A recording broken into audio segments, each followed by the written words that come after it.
G'day and welcome to the Grow a Small Business Podcast. I'm your host, Troy Truen. Each week, we speak with an owner who has grown a business with 5 to 30 team members to something bigger. Diving into their numbers and unearthing the pain they've experienced, we explore what they did to overcome each barrier and what they would do differently from day one. Let's get into it.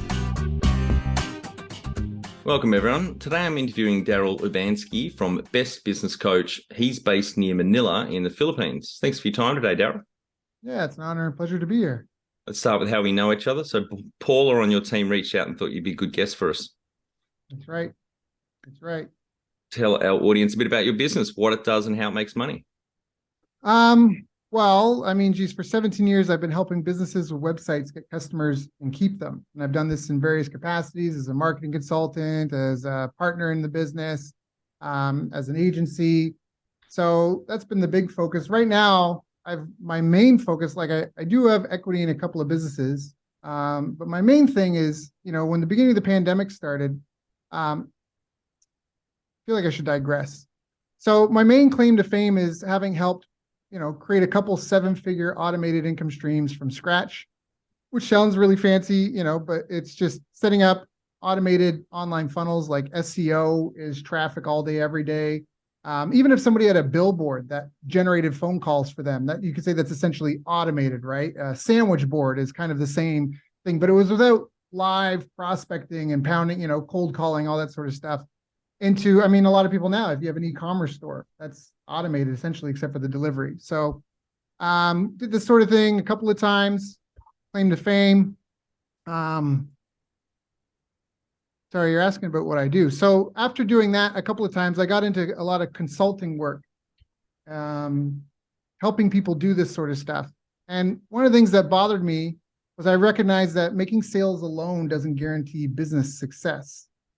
So at the beginning of the pandemic, when I saw the Great Resignation happening and all these businesses being shut down, I'm a big proponent of, small businesses, capitalism, not crony capitalism, but free markets, because that's the only real way we know to find excellent solutions to problems. And in my mind, businesses solve problems. Problems are markets. So I spent $50,000 to hire 7 different research teams kind of around the world to help me go through all the different academic journals. I also have my own podcast. I've interviewed about almost 400 experts now. And we wanted to really figure out, what does the science say? Everybody was arguing about the science. So what does the science say, moves the needle for small and medium-sized businesses? We found 8 critical success factors. So now what I'm doing is I'm giving away this info for free. And then I've got a program that helps people improve their habits around these so they can be more successful, confident, and happy.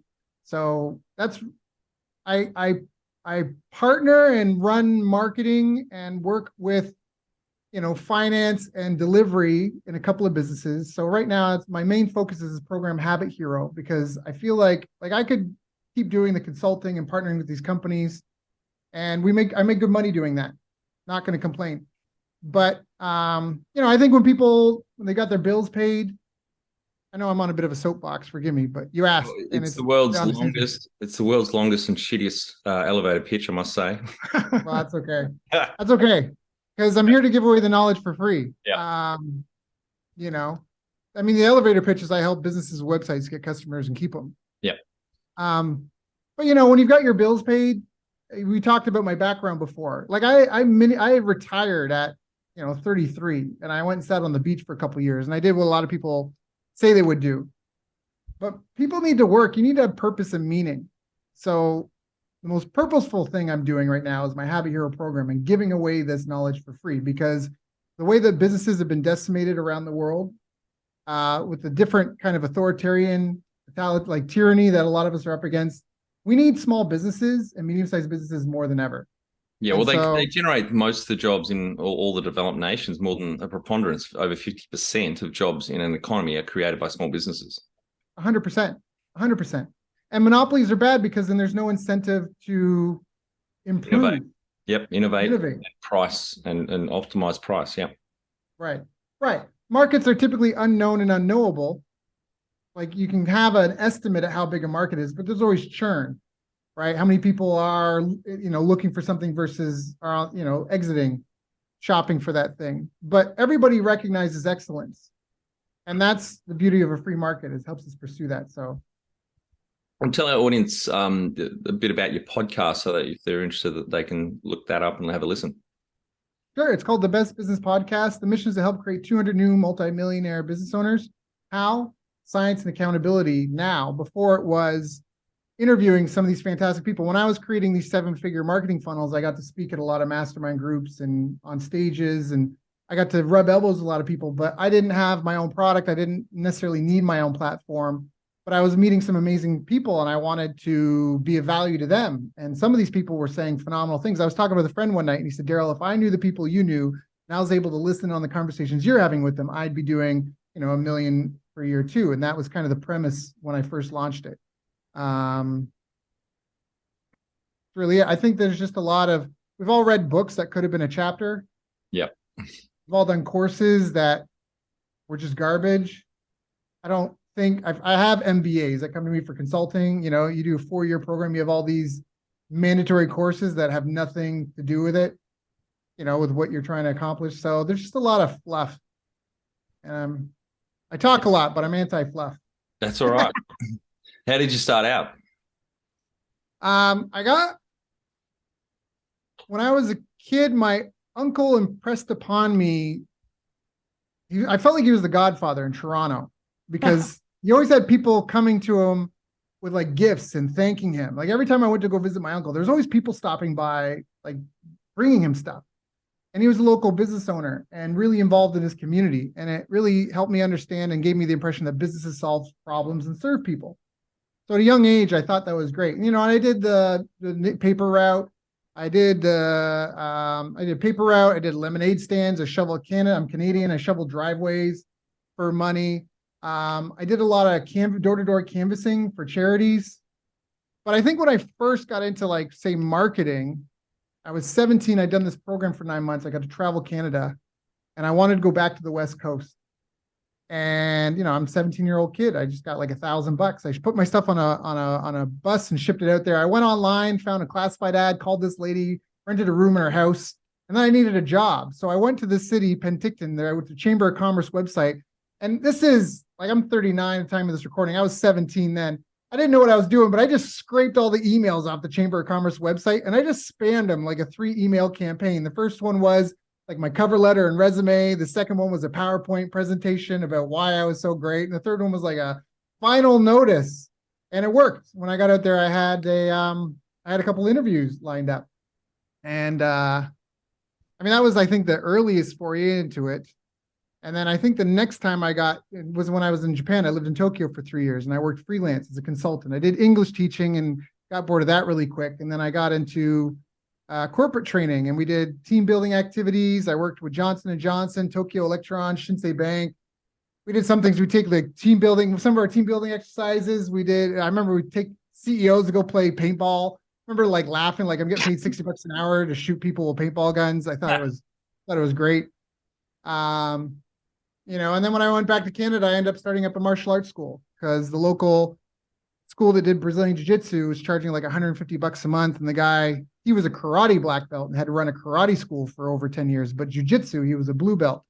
And meanwhile, I'd been training in Japan at Hicks and Gracie's gym, paying $80 a month with like a living legend coming by all the time, like world champions popping in to be students in the class, and every class having like blacks and brown belts as students in the class. So I was like, I'm not paying $150 to learn from a blue belt. And that was kind of my first business venture, I guess you could say, in Canada.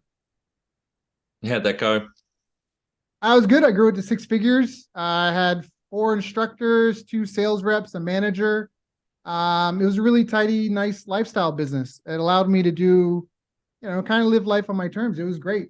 Sell it? Wasn't without, pardon? Sorry, did you sell it? No. So one of the things I did is I organized a thing called traveltrainjapan.com. I wanted to go back to Japan and I sold some tickets to go with me to Japan for a month and do all my favorite things and go to the Hicks and Gracie tournament, the Hicks and Gracie Cup. And a couple of days before I left, I got a call from a friend of mine, Corey. He was running a satellite office for a $1 million company out of Ottawa called Ottawa Kiosk. And he said, Daryl, they just got promoted to CEO. So Corey and I used to talk. His office was above my school. And we used to talk after work, and we'd smoke weed, and he had this massive whiteboard, and we would map stuff out. And I guess he would always go, because I was reinvesting everything I was learning. And he went back and was sharing all these ideas with the guys there. And they're like, great, run the company. And I was like, Corey, congratulations. He's like, no, you don't understand. I don't know what I'm doing. You're going to be my coach. I'm going to pay you a couple grand a month, and you just need to show up for some conference calls. I was like, well, we can talk about this. I'm leaving tomorrow for 30 days. We'll talk when I get back. And I thought about it. And one of the things that I loved the most about running the martial arts school was the testimonials that I got from people, right? Hearing how you make an impact on people's lives. And so when I came back, I accepted Corey's offer, and I wrote 3 business books. I call them business books for busy people. And it was kind of a market test because I put them all on Amazon, and it was really to see which one resonated with people most. And one of them started to take off, called Ancient Secrets of Lead Generation, Your Primitive Business Guide to Better Leads with Less Effort. And I practiced what I preach, and I got it to hit number 1 on Amazon for the top 100 in marketing and sales, number 4 or 7 for the business category overall. What year was that? Like 2013. Yeah, great. Okay, back in the day. And then, I used that to get on local television, radio. I put a business coaching group together, and then through the grapevine, I got connected with John Assaraf from the movie The Secret. His claim to fame is he's built a couple of multi-million-dollar companies, and he offered me $100,000 a year. He offered me 30 grand to help cancel any contracts that I had with students at my school, and to move to San Diego, and offer me 2.5% of everything I help him make. Wow. And that was 100,000. Remember, a lot of small business owners here know, like, I had a 6-figure martial arts school, but not a 6-figure income. Yeah. Right. Especially with 4 instructors and all this. And so now I'm like, wait, I start at 100,000, like, in my pocket. Yeah. I was like, and 2.5% of everything I help you make. I was like, great. So I went, there wasn't really a business I could sell, in the sense that we'd only been around for 3-4 years. It wasn't really, no universities producing, martial arts instructors. And I didn't feel confident ethically that I had trained anyone up enough to do it, because it takes like 12 years to get your black belt in jiu-jitsu, So anyways, so I went down to San Diego, and after being there about a month, I was like, John, why are things so intense? And I found out that we didn't really have anything that was paying the bills, you could say. And our run rate was like 100 grand a month. And John said, look, if we don't do like $250,000, I went down Labor Day weekend. And so this is like beginning of October. He's like, if we don't do $250,000 for the end of the year, we're going to have to start letting go of the staff. And I panicked, and I was like, I had this cushy little lifestyle business up north. I had people to cover for me. It was memberships. I had like 150 people plus paying me monthly. Like, what? Now I got 1 client. We're going to go, like, what? And so we planned to launch. We did a big promotion in October. We did about $225,000. And then after that, in November, we did this big event that now is kind of the bread and butter of the company still today, called the Brainathon. And John is, I think John's 2 power sets are, he's a phenomenal sales. Like, he's phenomenal in sales, and he's phenomenal in networking. He'll like get in an audience with the Pope and be like, look, Pope, we need to get all your followers to pay this thing it's $18 a month. I'll give you 50%. Yeah. Like, that's John's power skills, is he can just get audiences with whales, and he can sell.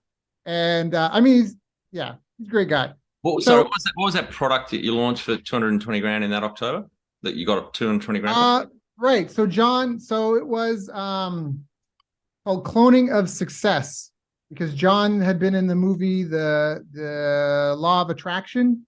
The Secret, the Law of Attraction. He was the vision board guy. He was the guy that told the story about, grew up in Montreal, and and he made a bunch of money with Remax. And then one day his son, this is like fast forward 30, 40 years, his son needs something. He's going through the garage, finds his box. He's going through this box, and he finds this cork board he had from when he was 19 in this small apartment in Montreal, where he cut all these things out of magazines and put them on there, his vision board. Like, these are the things I want in my life. And he realized in the center of it was a cutout of a house, and that was the house he was living in right then and there, which was at the peak of a hill in Rancho Santa Fe, which is one of the top 3 highest net worth neighborhoods in the United States. And so that was his contribution to the movie The Secret. And so his stuff was like brain, like self-hypnosis, you could say, self-hypnosis, brain training, self-hypnosis program was what we were selling. That's why it was called the Brainathon. It's like helping people stop self-sabotaging. Yep. And so cloning is success. And then we did this big launch, the Brainathon. And with John's great network, we had 12,000 people register for this event, this online free event. It was kind of like a telethon you've ever seen, like raising money for kids in Africa. It was, 20 minutes of content, 20 minutes of case study, 20 minutes of walkthrough of the program, kind of 6 times over. I'm oversimplifying massively. But, we did 600 sales for a $1,000 program. Half of that went to all the affiliates to help promote it. But what I had done, because I had kind of the fear of God, so to speak, put into me, that I had this cushy thing, is I had been setting up split tests to test everything from emails sent to registration pages, order forms. And so what that did is that gave us a huge volume of traffic to test everything. And then I took what the best of and I automated it. And so then we ran it as a weekly event where we would have live customer service staff in the chat, live phone sales reps there to talk to people that called in. And it was when are you going to run a 6-hour event, right? You do it on a weekend day.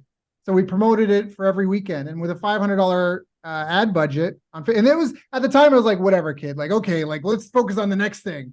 I was like, no, there's something here. Like, let's just automate this. We have the recording. I mean, how many of us have watched a TV show that, played before? It's not live. And we never misled or lied and said it was live, but we didn't tell them it wasn't live. We didn't say it was live. We didn't tell them it wasn't live. And we replayed this. And with $500 in Facebook ads, I ended up scaling this till we were doing about $100,000 in sales per week. With $500 in total ad spend. Well, we got started. So we spent $500. It was $1,000 program. We spend $500. We get people signed up for it. We make a few sales. We reinvest that capital in more ads. We make some more sales because we have more people, and it's growing it, week after week. Basically, almost if people are familiar with Google Sprints, it's like a productivity thing. Like it wasn't a Google Sprint, but it was like every week, let's get as many people signed up for this thing as we could. It's almost like if somebody does, workshops, they set up in a coffee shop and have everybody come and they give their presentation, and it's like that. But what I realized is the scalability. Like my martial arts school, I grew to 6 figures. I didn't do anything special with John. It was just because it was online, anybody anywhere in the world could buy. Because the program was digital, we could deliver anywhere. Yeah. So it was like the things that were working for my martial arts school, it was like throwing gasoline on a fire when I did this for John. What did you get it to for John?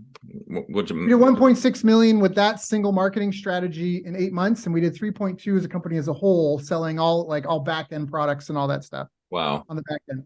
So after that, John had been singing my praises to all of his friends, and I had made a bunch of money. And something that really shocked me though was I felt like that was so much money for me. I just grew up a simple person, but it's almost like they say, I'm not trying to speak about John, but it's like they say the people who seek power are the least deserving of it, right? Because they're power hungry. Well, what I realize is a lot of people that make those big, large sums of money, they're very money motivated. And for me, I felt like we had the Super Bowl team and we just need to keep winning games. But with that money, we brought in people. I got to be careful what I say here. We brought in people, and it was almost like I feel like those people didn't necessarily understand how the money was made. And so it became a lot of fighting about the money that was there. Got it. And for me, it felt like a toxic environment. And I just went on and started working with other clients, and I've done similar things. I had another client. She had $1 million business. And she sold a lot of different products, and I analyzed 20,000 orders, and we found what I called the golden path, what most people bought first, what most people bought second, third, fourth, fifth. And we also realized, we also calculated the average hurdle rate between purchases. How many days on average between the first purchase and second and third? And then I set up an automated system with email marketing that if somebody had bought anything other than these 6 products, they went to the beginning and we promoted the first product. And I think it was like 42 days between the first and second purchase. If it had been 42 days and they hadn't bought, or 43 days, we triggered the email promotion to buy the next thing and the next thing. And with that, we spent $50,000 in Facebook ads and turned that into, I might get the number wrong, it was $250,000 or $270,000 in sales on the front end, over $650,000 total, including back end sales. Wow. And so and I repeated the success with a bunch of other people. And then I don't know if I did or didn't say, but then I made a bunch of money. I helped my adopted parents retire. And then I kind of just took the money. I went to Toronto for 7 months, helped an uncle of mine sober up. I had 3 cousins. They said the family really needed help. Their dad was drinking himself to death. The youngest one had been couch surfing for over a year. I think she was 14, 15. So I rented a house in Toronto, and 4-bedroom, 4-bath house, brought the kids all to live with me. I remember we went to Costco one day and I was like, what do we need? And they were just so shocked that I was just grabbing anything we needed off the shelf. They're like, but don't we have it? I was like, no, let's get it. Kyle hadn't had his own bedroom since he was a little kid, he'd slept in the living room. So they all had their own bedrooms. They all had, I just furnished them. And so I did that, got them sober, got the kids kind of straightened out a bit. And then I just took off to the Philippines to go live in Palawan for a couple of years, had a mini retirement to figure out kind of what I wanted to do. I felt like I had a bit of a golden ticket in terms of, working with companies and consulting in that respect, and what I want to do that really was going to have like a lasting impact. And that's what brought me to my terrible elevator pitch at the beginning, where I work with clients now. It's like monthly retainer plus % equity. Even if there has to be a performance hit first, % equity and ownership. And then my side hobby is this Habit Hero program, because I feel like, and I'd like to talk about those 8 things, because I want people to know our research. We spent 50 grand to do all this research, and we discovered there's 8 critical success factors for small and medium-sized businesses. One of the things that's most important and relevant is it doesn't matter if the economy is good or bad. It doesn't matter if the government is friendly or hostile. The only thing a small or medium-sized business owner can do is focus on these 8 things. And I'm going to tell them exactly what they are right now. Is that okay? Go for it. Self-efficacy. Okay, I'm going to go into detail and answer questions you have, but self-efficacy, market intelligence, strategic planning, marketing strategy, sales strategy and skills, money management, business operations, and business intelligence. These are the 8 categories, and there's so many examples because what was a big surprise to me is that sales, doing this for different companies, and it sounds great. You help this person make $1 million, help this person, do a couple hundred, whatever, but it didn't necessarily guarantee that they were successful. And that was a shock for me, that I was like, there's so much money. What are you talking about? And sales alone didn't guarantee success. Blockbuster was a video renting company. They used to post between $2 and $6 billion in revenue per year. They could have hired any talent they wanted. They could have developed any technology they want, and they were run into the ground, ran bankrupt by Netflix. They actually had an opportunity to buy Netflix and didn't. I was about to say they had an opportunity to buy Netflix, and the board said, no, we make too much revenue and profit off late fees. Something like 17%. I mean, how fucking stupid was that? There's still one Blockbuster store in the world, Is there? Yeah, it's more of a tourist thing. It's in Bend, Oregon. Yeah, it's more of a tourist thing. You take kids along and say, because I still have to explain to my daughter, my almost 10-year-old, what the fuck a VHS is. When she complains about the internet or she can't find something on Netflix, then, oh my God, step back. Because when I was your age, I used to have to get on my BMX, go to the ride for 10 minutes, spend an hour picking a movie out, and then sometimes I get home. Spend an hour looking at the wall. So don't complain to me about Netflix. Right. Well, and Enron's another example. They posted $101 billion as their revenue a year before they filed for bankruptcy. Newspaper subscriptions used to be rivers of gold. And then when they started drying up, nobody knew what to do. Yeah. They lost touch with the market, which is why market intelligence. And there's sub factors to these, which I'd like to talk about if you're okay with that. Yeah, go for it. Some people, some of them sound self-explanatory, like money management. But there's a lot of sub-factors like business operating systems. What is that? Well, those are your meeting rhythms, your hiring, your legal compliance. Where do you store your IP? What do you do for cybersecurity to protect your company? So all that fits into these categories. And one of them, everyone's always asking, what's the one to rule them all? And there really isn't. But if I had to pick one, it would be the self-efficacy. And that's because, Elon Musk has said this in the sense that, if you work 100 hours a week and your competitors work 20 hours a week, you're going to outwork them. And, you can't do that when you have kids, right? It's tough. I'm not about the hustle culture. Me neither. But you still got to stay effective. So what is self-efficacy? And so a lot of people think you need leadership training. So what we did in this study, these 8 factors, I want to clarify. If nobody knows what a meta-analysis is, a meta-analysis is when someone goes through and basically summarizes hundreds or thousands of study in studies in a field or on a specific topic. So we did a meta-analysis of meta-analyses. We went through hundreds of these, and we tried to figure out what all the factors they said they proved were. And then we tried to organize them in like a Venn diagram. Like, what are the overlapping factors? How do these fit? And then once we had these 8 factors I just shared with you, we actually then did the same thing, like a systemic review, all the meta-analyses under that. So we took a look at like self-efficacy, and we looked at, again, 100 of these. And self-efficacy are specific personality traits, specific leadership skills, specific personal discipline. So this is the thing. I call them weekend gurus. Like, somebody goes, and I'm not trying to throw anyone under the bus, but we all know this happens. Somebody goes, pays $1,000 as a weekend program, gets certified, and then they put up a shingle, go, hey, I'm a coach. Gamble your small business future on my knowledge. You know, I had a friend in my hometown. She had a failed yoga studio, and I asked her what she was going to do. She was applying for a government grant to open up an entrepreneurship training center. And I was like, to teach entrepreneurs how to be successful. And I'm like, you don't see anything flawed with that plan. Like, you had a failed business, so your plan is to get government funding to open a center to teach. So anyways, so when people say leadership, again, there's so much vague information. What do I do with that? Half the people love learning, but half the time they have to learn and they have to figure out what to do with it. So we try to get super specific. Leadership skills are specifically, when someone says you need to develop your leadership skills, they mean you have to develop your self-awareness skills, your communication cooperation skills, your emotional intelligence skills, and your adaptability.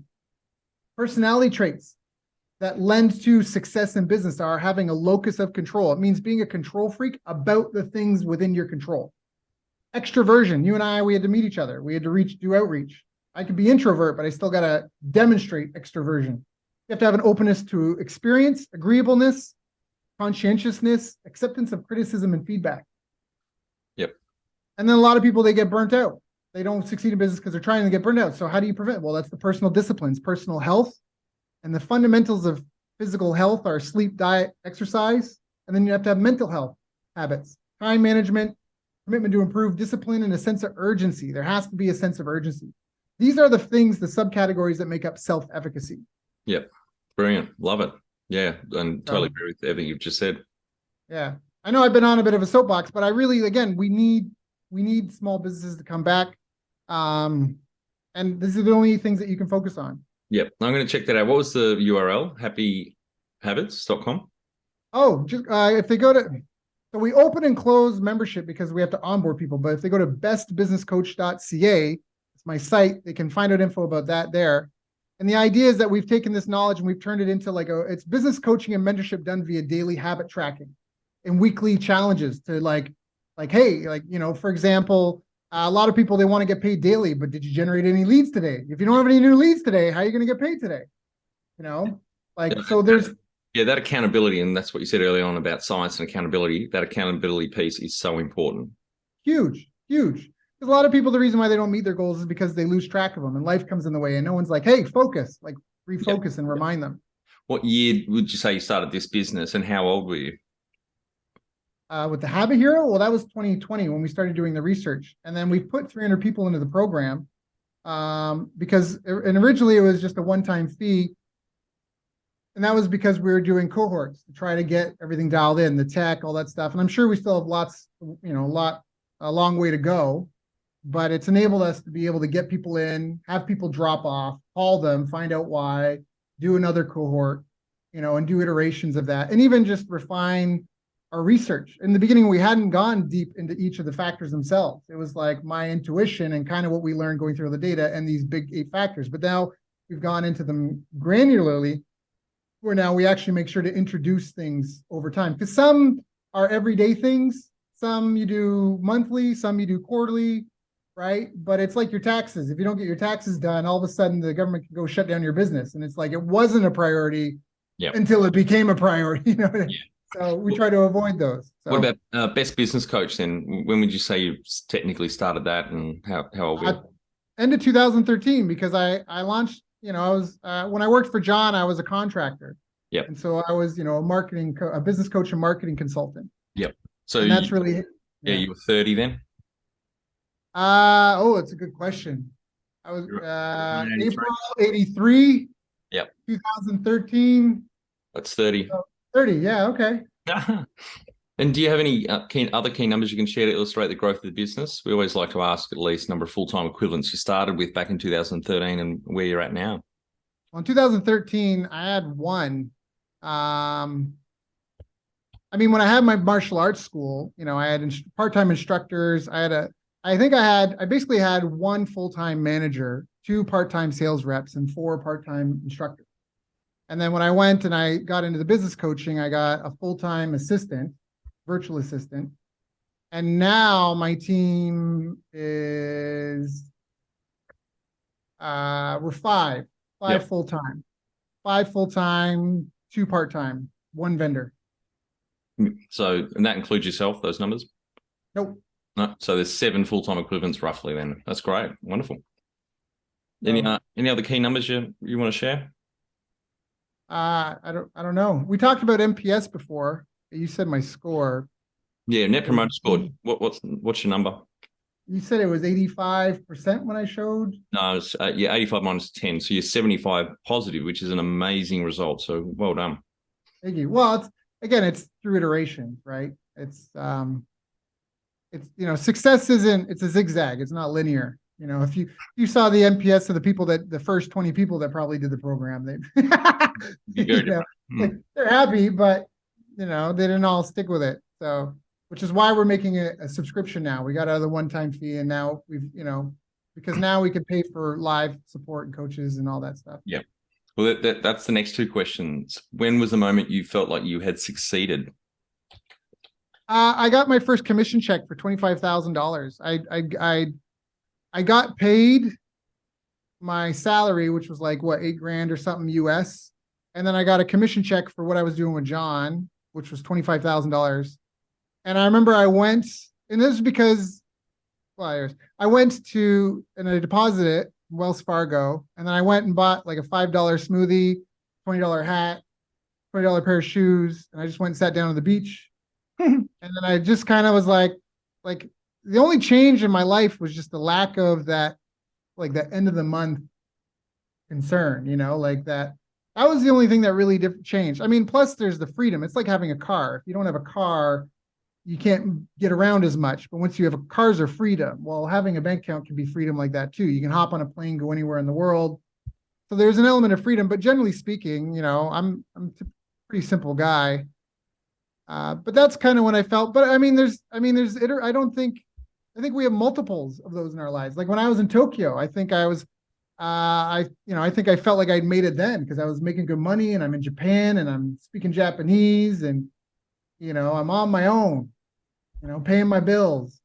In Thailand, went to Thailand for a month, and I remember I was on top of some place in Bangkok where I felt like I could have fallen off the roof. It was like a rooftop bar, and they got this railing that's like as high as my kneecap, and I'm like, that's it. Like there's this railing that's kneecap high, and your table's like right beside it.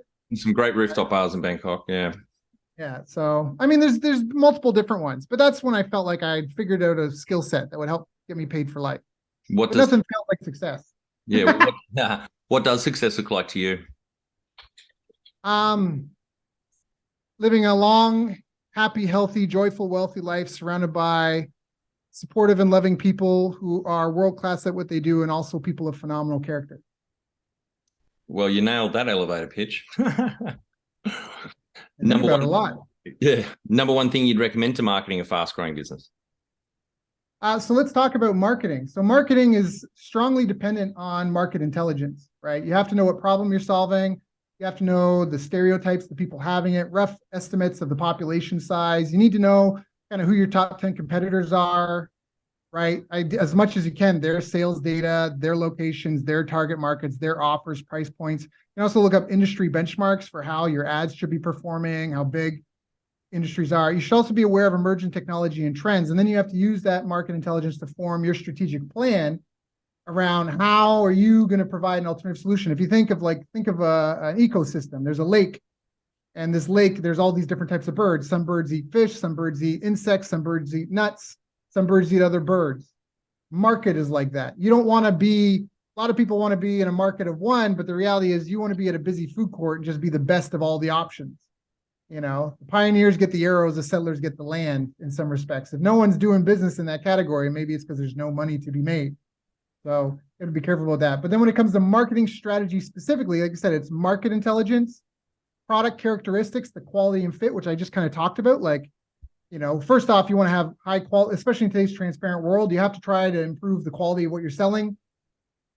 Especially like, again, the reach, you go on the app store anywhere in the world. So you got to have the quality. Then there has to be intense advertising and networking efforts, right? 7 P's is a good place to start: product, people, promotion, price, place, process, proof, right? Your brand trust, integrity, and trustworthiness is very important, right? Your authenticity. I mean, mainstream media has lost it now. Again, they get focused on other priorities. Yep. Corporate social responsibility is proven to have a net positive effect on bottom line profits for businesses. So that means having ethical values, conforming to the law, right? And really being invested in community development. And then you have to use the scientific method, which is testing. It means that, like you conjecture a theory, right? So Karl Popper came up with a formula for the scientific method. He said there is no method to produce scientific breakthroughs. If there was, we'd have them more often. What we have is some formulas that we use to try to prevent ourselves from fooling ourselves. And the formula is P1 plus P1 plus TT plus EE equals P2. P1, problem 1, plus TT, tentative theory or tentative solution, temporary solution, plus EE, eliminate errors. We eliminate errors through criticism, experimentation, observation, isolating variables, right? A good answer is so specific, you can't change any of the details without changing the outcome. Yep. And then once you've eliminated all the errors, you end up at problem 2. Or you're still at problem 1, but you've learned something. So P1 plus TT plus EE equals P2. So you have your problem 1, I need to make sales, generate leads, make sales. TT, this is my theory for the market intelligence, for the strategy. You launch the campaign, right? Did it work? Did it not work? You eliminate the errors. Can we tweak it a little bit, get results, or should we just kibosh the whole thing and test something different? Now, a lot of people don't do minimum viable products. You really need to, because even once you feel like you've established a minimum viable product, you can still have the rug pulled out from under you. Market conditions can change. So you got to test small, scale, big, fast. I know this was kind of a long, meandering, but that's all right. What about funding the business? How did you fund it along the way? Take any investors on board or bank loans? Yeah. So when it comes to money management, let me pull up my tab here. Low capital investment leanness and being debt free are very, very, very well related to business success. So think about this. Elon Musk made $325 million pre-selling a vehicle he'd made less than 5 of. Yeah. He made $325 million pre-selling a vehicle he had no team, no factory to produce. He had people give a refundable $1,000 deposit, and he used that money to build, to deliver. It's the whole, like, if it can be destroyed by truth, it deserves to be destroyed by truth type thing. And he proved the truth of what people wanted, and it funded it. And it's an ugly thing because a lot of people, they jump with both feet into business and they got to make it work. Roof and ramen. I got to keep my belly full, roof over my head, and they make compromises. And but to really have staying power, these things really matter. If you were to start up today with plenty of funding, would you go into your industry?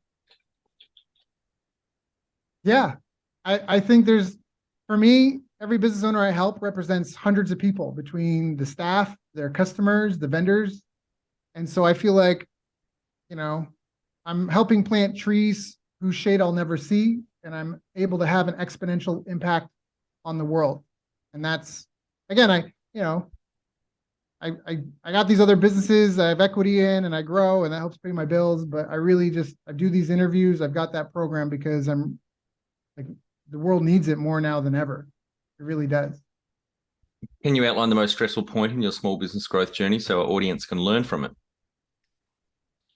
Yeah. So after I retired, one of the first things I thought I wanted to do was set up when I call it mini retirement. When I wanted to go back, I'm big into fitness and I wanted to launch this recovery box thing, which was like a subscription box.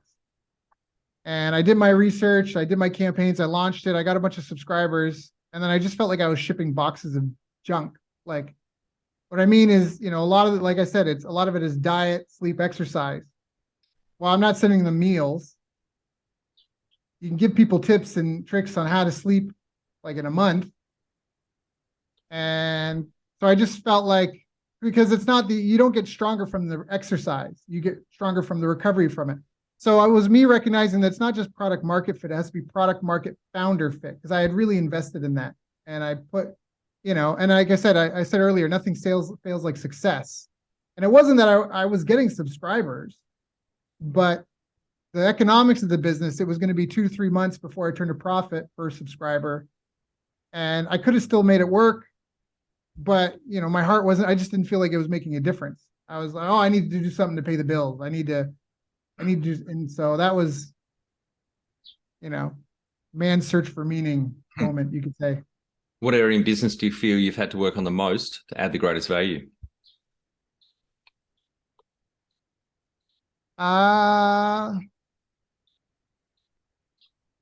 Delegating, Mm-hmm. watching the stats and numbers. Yep. Those are 2 areas. What have you enjoyed least about managing fast growth? Parasites. Parasites. Parasites, 100%. as in business partners, 100%. team members? Well, there's no one person to label, but you've got everything from, you get notoriety, bylaw officers know your name. Like that's the thing I was saying. If you spend $100,000 on billboard ads, everybody in the city knows your name. But you spend $100,000 on Google ads, the only people that know are Google and the people you're advertising to. Yeah. In old snail mail days, you drop 100,000 letters in the mail. Nobody knows but the post office and the people who got your letters. So there's just that's why I actually stopped. If you look at my podcast history, there's been long gaps, like 6-month gaps where it's 5-6 years old. There's been long gaps. And partially it's almost like, even with my own family, when I was making all this money, it shocked me how people's attitudes toward me changed. Yep. And it's true, more money, more problems. The government comes after you. People that, even my girlfriend, her family knows that she's doing well with her agency, and she has an aunt that lent her $40 for something when she was in high school, some business thing when she was in high school. And it's been like 15 years. And the aunt's like, hey, where's my $40? Like, it's 15 years. Yeah. Aunt, you're at a party that we helped finance putting on. Like, what? So just that. What do you love most about growing a small business? Helping people. Yep. Helping people, being in control of my own destiny. Feeling like what I'm doing is significance and meaning. Everything I'm doing is about making people better. Whether they like me or not, they're happy or not with the purchase. I'm not selling alcohol, drugs. I'm not selling candy, cigarette. There's nothing but positive outcomes from what I'm doing. Even if someone tries and they fail, it's still, it's like shots on a basketball. Like you're gonna miss shots to get a goal. Yeah. Sorry it didn't work out with you and me, but hey, like I love that. What has been the biggest mindset shift for you in your small business growth journey? I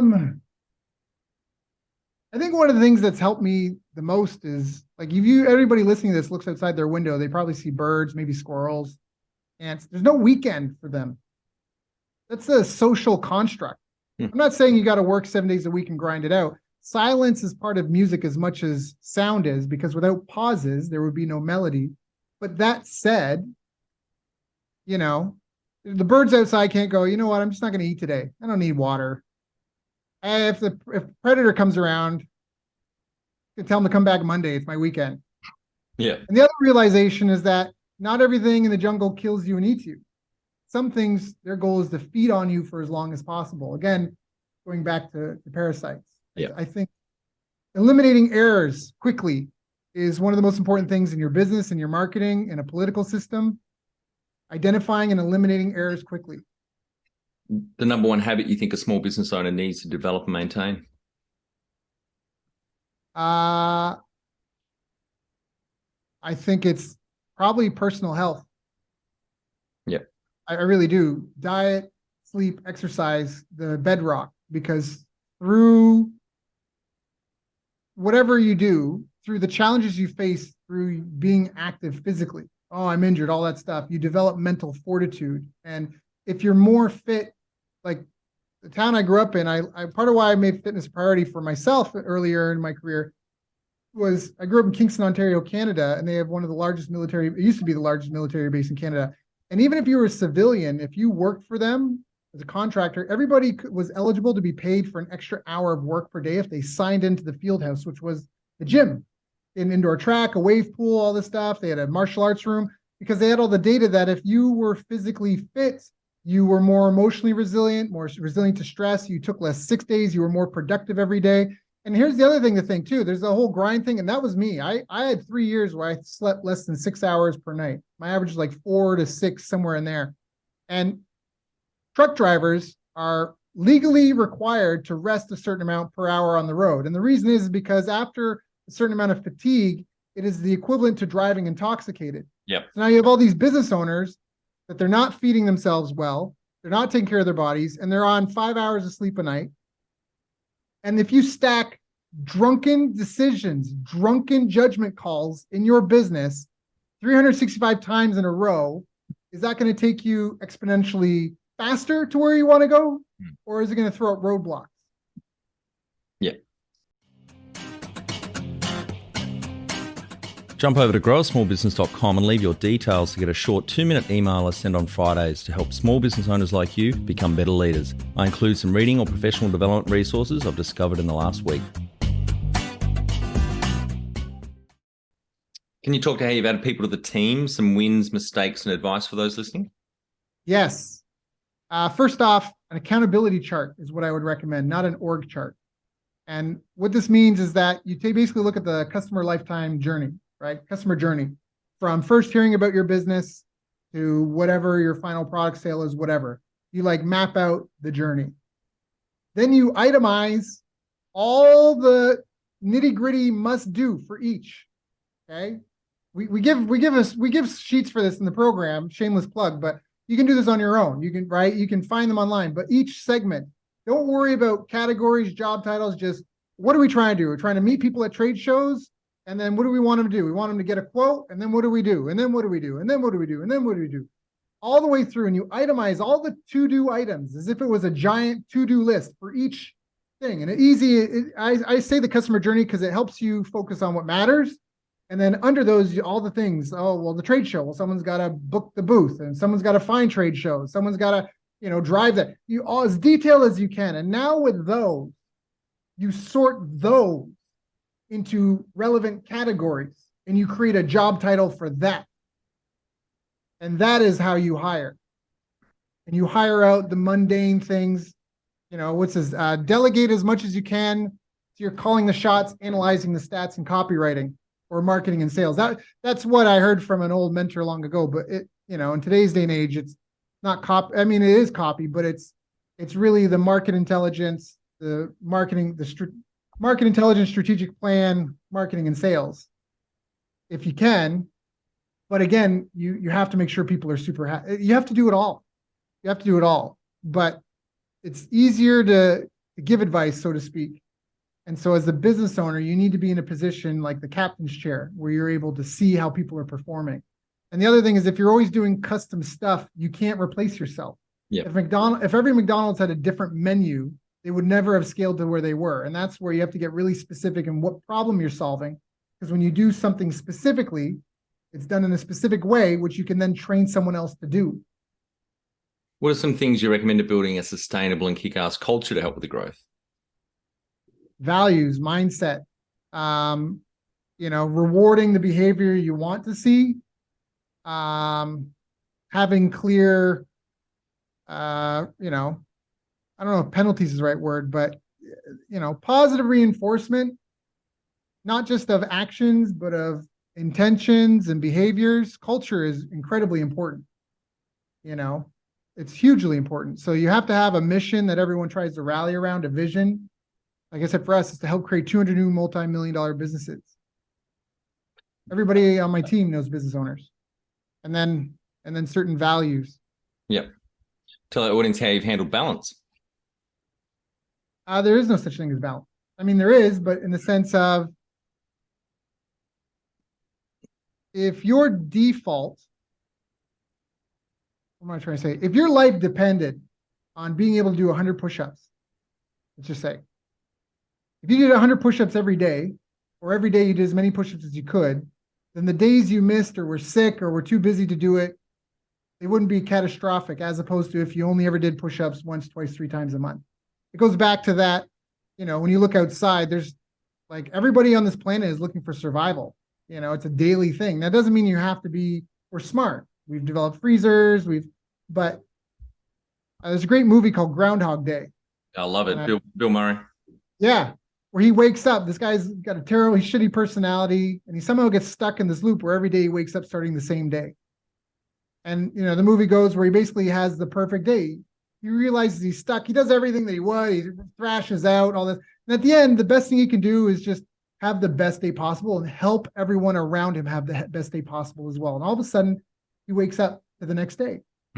I feel like you should live your life as if you had to live the same day, every day. And so in terms of balance, that's how you find your balance. Yeah, love it. How much professional development have you invested in yourself? A ton. A friend of mine is working on a cartoon with Disney and suggested me to be one. Somehow I got picked as one of the possible characters to be in this. It's going to launch like 2025.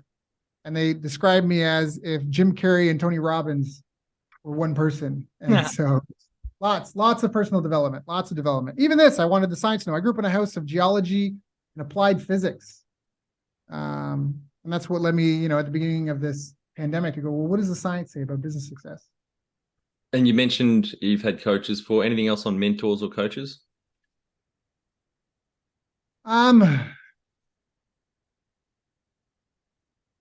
It helps to have one, but it's like it helps to have a mom and dad. It's a tough one.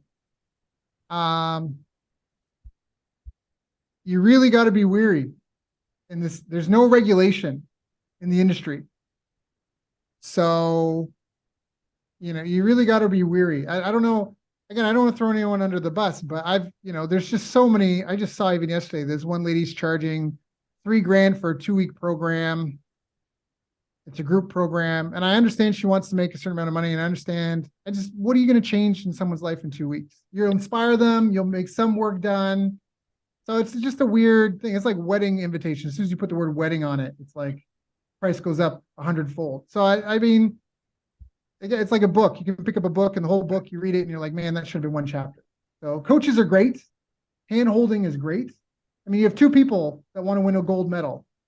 One's going to figure it out with books and videotapes in his garage with some buddies. And the other person is going to hire 3 people that already won golds in that sport at the Olympics. Yeah. So there's value, but it's why I went with the science. Do you have a board of directors or advisors? I do. And actually, I don't have a board of directors, like an official one, but I have advisors. And originally I had people that were either mentors or role models in health, wealth, love, happiness, survival skills. That's kind of my game of life thing. Now we have the 8 factors, and we're putting together a league of extraordinary experts for people who specialize and have a demonstrated ability in each factor. Okay, great.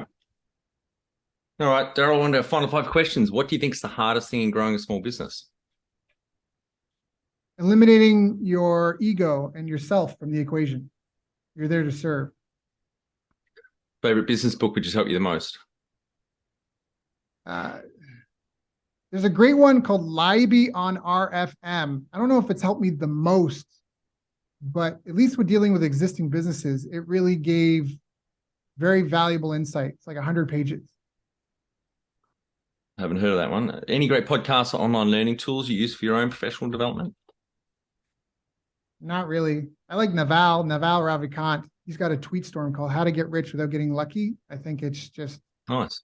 like 16 tweets. It's just really impactful. One tool you'd recommend to help grow a small business? My Habit Hero program. Yep. Cool. And finally, my favorite question, what would you tell yourself on day one of starting out? I'd tell them about my 8 critical success factors, and I would literally put this in the hands. All the advice I put in this podcast, like, I want to say this. I know we're wrapping up. I know I want to respect your time. I know, we're at the end of things. You got places to go. I do too, but there's no magic room. Like, there really is no magic room. Like, there's no secrets. I'm not going to hang up here right after talking with Troy and be like, all right, Troy, here's the real goods. Here's the real secret to those 8 factors, bud. Here, like, this interview, you should listen to it a couple of times. Like, I've literally given you don't need another seminar. You don't need another course. Just listen to me talk. If you find an area that I said that you were weak in, go fix that. The theory of constraints. If your marketing and sales are fantastic, but your team can only handle 5 clients, more marketing and sales will not fix your business. And the opposite, if you can have 30 clients, but you got no new clients coming in. So it's like, you listen to the 8 factors. Where are you weak? Go fix it. If you can't find someone to help you fix it, come, I will help you. It doesn't have to be me. Troy's very qualified. He's a nice guy. He brought me on the show. He's got a great smile. Right? But there's no magic room. No. Totally agree. Thanks very much for your time today, Daryl. I've had a lot of fun, and congratulations on your success and the growth, and really helping other people now, which is fantastic. Thank you. Appreciate you bringing me here and sharing mind space with me. That's it. Thanks for listening. Please leave a review in iTunes or whatever platform you listen to us on. It means more small business owners will find our cast and help people with their business growth journey.